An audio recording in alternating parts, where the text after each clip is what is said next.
প্রাকৃতিক দুর্যোগে বিপর্যস্ত উত্তরবঙ্গ, বিপর্যস্ত এলাকা খতিয়ে দেখতে উত্তরবঙ্গে যাচ্ছেন রাজ্য বিজেপির সভাপতি শ্রমিক ভট্টাচার্য। কলকাতা থেকে রওনা দিয়েছেন শ্রমিক ভট্টাচার্য। সকাল 9টার মধ্যেই পৌঁছবেন বাগডোগরা। এই মুহূর্তে আপনাদের দেখাচ্ছি যখন রাজ্য বিজেপির সভাপতি কলকাতা বিমানবন্দরে পৌঁছন সেই মুহূর্তের ছবি।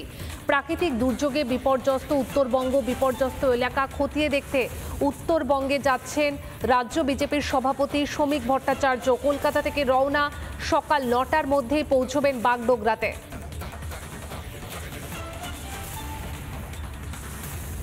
কথা বলবো প্রতিনিধি সৈকতের সঙ্গে। সৈকত, উত্তরবঙ্গে যাচ্ছেন বিজেপির রাজ্য সভাপতি শ্রমিক ভট্টাচার্য, কি জানালেন তিনি রওনা দেওয়ার আগে?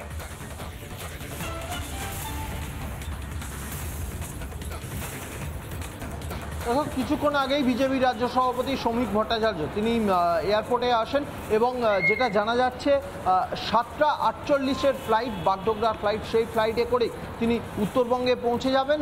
বাগডোগরা থেকে সরাসরি তিনি পৌঁছে যাবেন মূলত গতকালকে বা গত পরশুদিন রাতে ভোরবেলায় যে বৃষ্টি হয়েছে সেখানে বিপর্যস্ত এলাকাগুলিতে তিনি পৌঁছে যাবেন এবং তার সঙ্গে থাকবেন রাজ্য বিজেপির একাধিক এমএলএ এবং এমপিরা।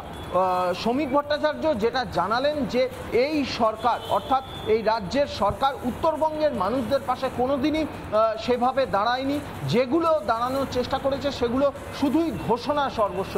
তিনি অভিযোগ করেছেন যে উত্তরবঙ্গের এই যে বিপর্যয় তার জন্যে অবৈধ বালি খনন করা, উত্তরবঙ্গের যে নদীগুলি রয়েছে সেই নদীগুলি থেকে অবৈধভাবে বালি খনন করা, অবাধে গাছ কাটা, সেগুলো কিন্তু কোনো পড়শি দেশের ভুটানের লোকজন এসে করেনি। মূলত তিনি ইঙ্গিত দিয়েছেন স্থানীয় তৃণমূল নেতৃত্ব এবং তাদের লোকজনের ওপর অবৈধভাবে বালি খনন করা, যার ফলেই কিন্তু নদীর গতিপথ চেঞ্জ হয়ে যাওয়া নয়, নদীর যে জলস্তর ধরে রাখার ক্ষমতা সেটা ধীরে ধীরে কমেছে। তিনি বলেছেন কেন্দ্র সরকার উত্তরবঙ্গের পাশে সর্বতোভাবে রয়েছে। শুধু তাই নয়, ত্রিপুরার প্রাক্তন মুখ্যমন্ত্রী বিপ্লব দেব তিনিও রয়েছেন। তারা সবাই মিলে আজকের উত্তরবঙ্গে যাচ্ছেন। তিনি রাজ্য সরকারের প্রতি ইঙ্গিত করে বলেছেন রাজ্য সরকার যদি চায় তাহলে কেন্দ্র রাজ্য যৌথভাবে এই মুহূর্তে রাজনীতি না করে উত্তরবঙ্গের পাশে দাঁড়ানোর কথা বলেছেন। পাশাপাশি গতকালকে যে কার্নিভাল, সেই কার্নিভাল নিয়ে শ্রমিক ভট্টাচার্য জানান যে সেটাই শেষ কার্নিভাল, এটাই শেষ কার্নিভাল, আগামী বছর কোনো কার্নিভাল হবে না।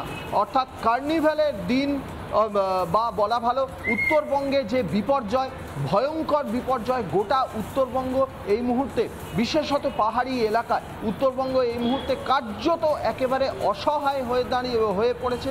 সেই অসহায়তার মাঝেও রাজ্যের মুখ্যমন্ত্রী যেভাবে কার্নিভাল। ধন্যবাদ তোমাকে। আর এই মুহূর্তে আরো একটা ছবি আপনাদেরকে দেখাচ্ছি।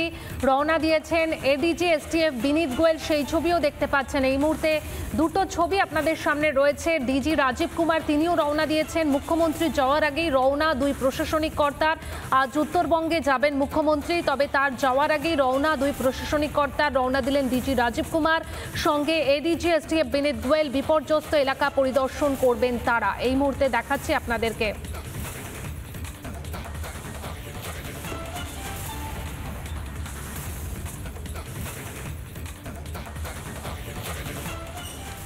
উত্তরবঙ্গের উদ্দেশ্যে রওনা দিয়েছেন রাজ্য বিজেপির সভাপতি শ্রমিক ভট্টাচার্য। তার আগে তিনি ঠিক কি বলেছেন শোনাই আপনাদের। সরকারের কাছ থেকে কোনো মানবিক মুখ প্রত্যাশা করা মূর্খামি। এত বড় অসহিষ্ণু, প্রতিহিংসা পরায়ণ, অযোগ্য সরকার এর আগে ভারতবর্ষের কোনো রাজ্য দেখেনি। উত্তরবঙ্গের মানুষের জন্য করার কোনো প্রচেষ্টা কোনোদিন ছিল না। যেটা ছিল সেটা শুধু ফ্লাইং টু গ্যালারি আর ঘোষণা সত্ত্ব। এই সরকারের প্রতি উত্তরবঙ্গের মানুষের কোনো আস্থা নেই। আমাদের জনপ্রতিনিধিরা, আমাদের কর্মীরা কাল সন্ধ্যা থেকে সক্রিয় আছেন, সেখানে যাচ্ছি। আমরা মানুষের পাশে আছি। প্রধানমন্ত্রী, স্বরাষ্ট্রমন্ত্রী, ত্রিপুরার প্রাক্তন মুখ্যমন্ত্রী বিপ্লব দেব সবাই উত্তরবঙ্গের মানুষের পাশে দাঁড়ানোর জন্য এই দুর্দিনে রাজনীতি না করে, বিভাজন না করে আছে। নানা ধরনের কন্টেন্ট দেখার জন্য লাইক করুন, শেয়ার করুন আমাদের ফেসবুক পেজ, সাবস্ক্রাইব করুন আমাদের ইউটিউব চ্যানেল। পাশাপাশি অন্যান্য ব্রেকিং নিউজের জন্য অবশ্যই চোখ রাখুন রিপাবলিক বাংলায়।